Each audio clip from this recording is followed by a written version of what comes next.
দেখুন, পানিতে অতিরিক্ত আয়রনের কারণে সেডিমেন্ট ফিল্টারের কি অবস্থা হয়েছে। বর্তমানে আমাদের গোসলের পানির সবচেয়ে বড় সমস্যা হচ্ছে পানিতে অতিরিক্ত আয়রন।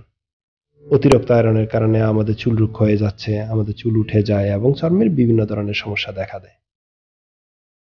আপনারা যে প্রোডাক্টটি দেখতে পাচ্ছেন এটা হচ্ছে mini iron removal filter, housing filter, আবার অনেকে শাওয়ার ফিল্টারও বলে থাকে। আপনারা এটা যে কোনো জায়গায় লাগাতে পারেন। তো যাদের ওয়াশিং মেশিন আছে ওয়াশিং মেশিনের সাথে অবশ্যই লাগানো দরকার, কারণ ওয়াশিং মেশিনের ভিতরে একটা ফিল্টার থাকে, ওই ফিল্টারটা ব্লক হয়ে গেলে আপনাদেরকে অনেক টাকাই গুনতে হবে। দেখেন কি অবস্থা হয়েছে। আমি চাইলে এটা আরো কিছুদিন ব্যবহার করতে পারতাম। এটা 2 মাস পরে আমি চেঞ্জ করতেছি। ভিতরের অংশ দেখেন এখনো সাদা আছে, কিন্তু আমার পানির ফ্লোটা একটু কমে গেছে, এই জন্য আমি এটা চেঞ্জ করে নিচ্ছি।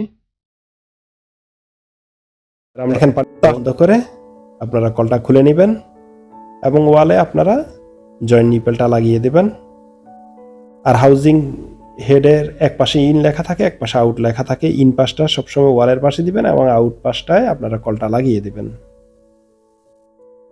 তো আমাদের এটা মোটামুটি সেটআপ শেষ। আমরা এখন আপনাদেরকে দেখাবো যে হাউজিং ফিল্টার সেটের পরে পানির কোয়ালিটি কেমন হয়েছে। আমরা এর আগে একটা পানি নিয়ে রাখছি গ্লাসে, ও সেটা দেখেন কি পরিমাণ লাল হয়ে গেছে। দেখেন আমরা পানি নিচ্ছি, তারপর আরেকটা কল থেকে আরেকটা পানি নিলাম, আরেকটা কল থেকে আরেকটা পানি নিচ্ছি। পার্থক্য দেখতে পাবেন। বাম পাশেটা হচ্ছে হাউজিং ফিল্টারের মিনি আয়রন রিমুভাল ফিল্টারের, ডান পাশেটা হচ্ছে লাইনের পানি। আপনারা যাদের দরকার হবে আপনারা আমাদেরকে মেসেজ করুন। ধন্যবাদ।